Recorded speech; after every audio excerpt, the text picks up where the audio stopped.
আসসালামু আলাইকুম ওয়া রাহমাতুল্লাহি ওয়া বারাকাতুহু। সম্মানিত ভাই ও বন্ধুরা, আজকের এই ভিডিওতে আমরা আলোচনা করব বিনা যেসব কারণে রোজা ভাঙে না তবে মাকরু হয়ে যায়।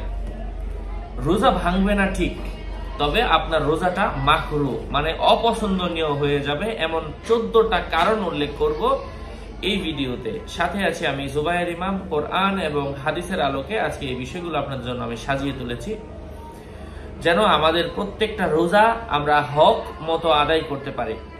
আমি প্রত্যেক ভিডিওতেই বলি, ভেরিফাইড চ্যানেলের ডিসক্রিপশন বক্সে ক্লিক করলে পেজ এবং আইডি আসবে, এর বাইরে অন্য কোনো পেজ নাই, আইডি নাই, ইমো নাই, হোয়াটসঅ্যাপ নাই। প্রত্যেক ভিডিওতেই বলি, সাবধান করি, সতর্ক করি। যাই হোক, যদি 1 নম্বর হচ্ছে বিনা প্রয়োজনে কোনো কিছু চিবানো, হোক সেটা প্লাস্টিক, সেটার রং গদ্য স্বাদ কোনো কিছুই না থাক, হোক সেটা কাপড়, হোক সেটা অপ্রয়োজনীয় কোনো জিনিস, হোক সেটা ইট, যাই হোক অপ্রয়োজনে কোনো কিছু চিবানো, এটা রোজা ভাঙবে না, তবে এটা মাকরু হবে।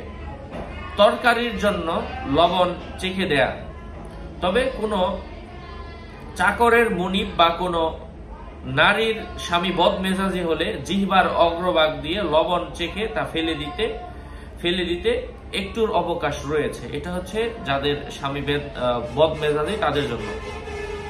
কোন ধরনের মাজন, কয়লা, গুল বা টুথপেস্ট ব্যবহার করা মাকরু। আর এর কোনো কিছু সামান্য পরিমাণ গলার মধ্যে চলে গেলে রোজা ভঙ্গ হয়ে যাবে। এটা মুখে দেওয়াই মাকরু। সাবান হোক, পেস্ট হোক, কয়লা হোক, মাজন হোক, মাকরু হয়ে যাবে আপনার রোজা। এবং গোসল ফরজ, এই অবস্থায় সারাদিন অতিবাহিত করা, এটাতে রোজা আপনার হবে, তবে মাকরু হবে। কোন রোগীর জন্য নিজের রক্ত দেওয়া, অন্যজনকে যে আপনি রক্ত দিবেন, এটাতে রোজা ভাঙবে না, তবে ঠিকই মাকরু হবে, কারণ দিলে আপনি দুর্বল হয়ে যাবেন। গীবত করা, চুগলখড়ি করা, অনর্থক কথাবার্তা বলা, মিথ্যা বলা, মানে অন্যের বিরুদ্ধে গীবত করা, ঝগড়া ফাসাদ করা, গালিগালাজ করা। 8 নম্বর হচ্ছে ক্ষুধা বা পিপাসার কারণে অস্থিরতা প্রকাশ করা। এবং 9 নম্বর হচ্ছে মুখে অধিক পরিমাণে থুথু একত্রে গিলে ফেলা। 10 নম্বর হচ্ছে দাঁতে ছোলা বুটের চেয়ে ছোট কোনো বস্তু আটকে থাকলে তা বের করে মুখের ভেতর থাকা অবস্থায় গিলে ফেলা।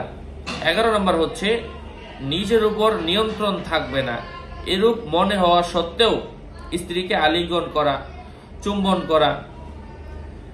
12 নম্বর হচ্ছে নিজের মুখ দিয়ে চিবিয়ে কোনো বস্তু শিশুর মুখে দেয়া, তবে অনন্যপায় অবস্থায় এরূপ করাতে কোনো অসুবিধা নাই। 13 নম্বর হচ্ছে পায়খানার রাস্তা পানি দ্বারা এত বেশি ধৌত করা যে ভিতরে পানি পৌঁছে যাওয়ার সন্দেহ হয়, এরূপ করা মাকরু।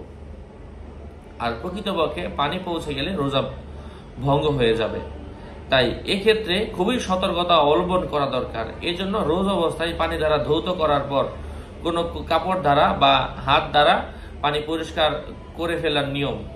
ঠোঁটে লিপস্টিক লাগানো যদি মুখের ভিতর চলে যাওয়ার আশঙ্কা হয়, তবে তা মাকরু হবে। এই হচ্ছে 14টা কারণ। পরবর্তীতে আমরা রোজা কেন্দ্রিক সকল ধরনের বিষয় নিয়ে আমরা আলোচনা করবো ইনশাআল্লাহ। আপডেট পেতে আমাদের সাথেই থাকবেন। আসসালামু আলাইকুম ওয়া রাহমাতুল্লাহ।